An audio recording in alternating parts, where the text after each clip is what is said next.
Watching and monitoring all of the damage that's been created in really what is known as Tornado Alley.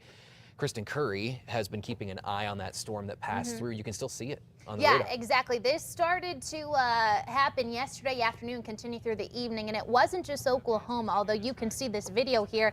The power flashes you see down there at the bottom, it's so hard to see the tornado because of the rain and everything kicked up that's how we kind of know the direction if there is a tornado on the ground. Some very convincing video you could see right there from these transformers just blowing up. And again, this is not unusual, but we had a late start to the severe weather season out there across the Midwest. Now, we're only getting started at that, so we're going to have to keep track of this. But I do want to show you a picture of that tornado that came out of Tulsa yesterday afternoon. Like I said, this was Oklahoma and Arkansas with the reports of the tornadoes out there. What does that mean for New Mexico? We don't really see a lot of tornadoes, but we do see some. From 1950 to last year, here's how we shape up in the way of number of tornadoes, as far as actual tornadoes, not just reports.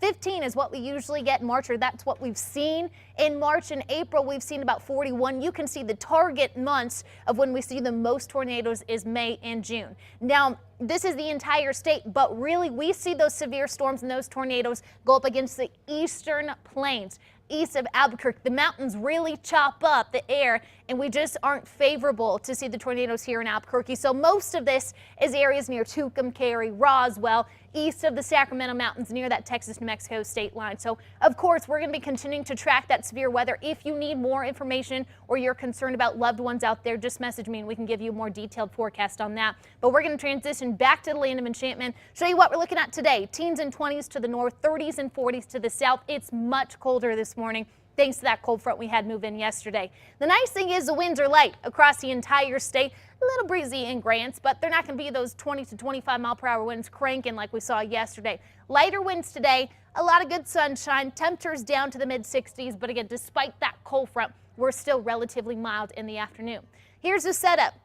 Cool temperatures on top of us, but sunshine, and this high pressure system, as it slowly makes its way towards us, we're finally going to start to see not only the clear sunny skies come back, but also those warmer temperatures. We're even talking upper 70s, if not low 80s here in Albuquerque by the time we hit this weekend. And you'll notice the unfortunate thing is with these 7 days, not looking at any significant rain or snow chances within the near future. Southern Colorado looking at 50s and 60s today. Plenty of sunshine. Numbers only going up from here. A nice comfy weekend in the upper 60s. Northwest Plateau, we're talking low 60s today. Some of us still stuck in the 50s for the higher terrain. 70s in Farmington tomorrow. Mid 70s over the weekend, and we'll stay in those 70s into next week. Southwest, sunny skies, a bit on the cool side compared to what you felt yesterday, but overall not too bad of a day. Sunny skies continue all the way into next week. Southeast, plenty of sunshine, a touch cooler thanks to that front, but notice that temperature rebound from the 60s in Roswell today. We start talking 80s tomorrow, mid 80s through the weekend, and those 80s will be area wide once we hit this weekend to the southeast. Northeast we go. Cool start, but a nice afternoon in those upper 50s to low 60s. The rain and the snow and the wind that you had yesterday, gone, and it's going to take a break for a while. Sunny skies continue into this weekend. Northern Mountains, a cold start, but those numbers are starting to slowly get back up there where we started this week in the upper 40s for Red River today. 50s for Angel Fire, Taos, and then Santa Fe looking at the 60s starting tomorrow. 70s by the time we hit this weekend. East Mountains mostly sunny and cooler. Upper 50s to 60s today. Notice the 70s right back in that forecast by Saturday. No rain on the way, just sunshine between now and early next week. Metro area, we're talking cooler temperatures to start, but a good afternoon in those 60s. Plenty of sunshine across the region, and really this weekend marks those mid to upper 70s, possibly even close to 80 by the time we hit Saturday.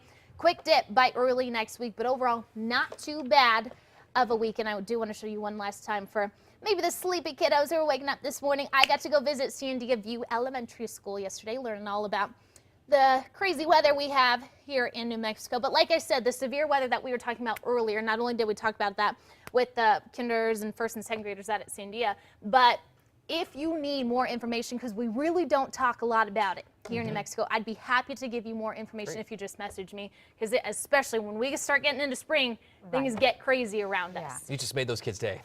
I know, they get to see their smiling faces on TV. That's what we like to do. Thanks so much, Kristen. Yeah.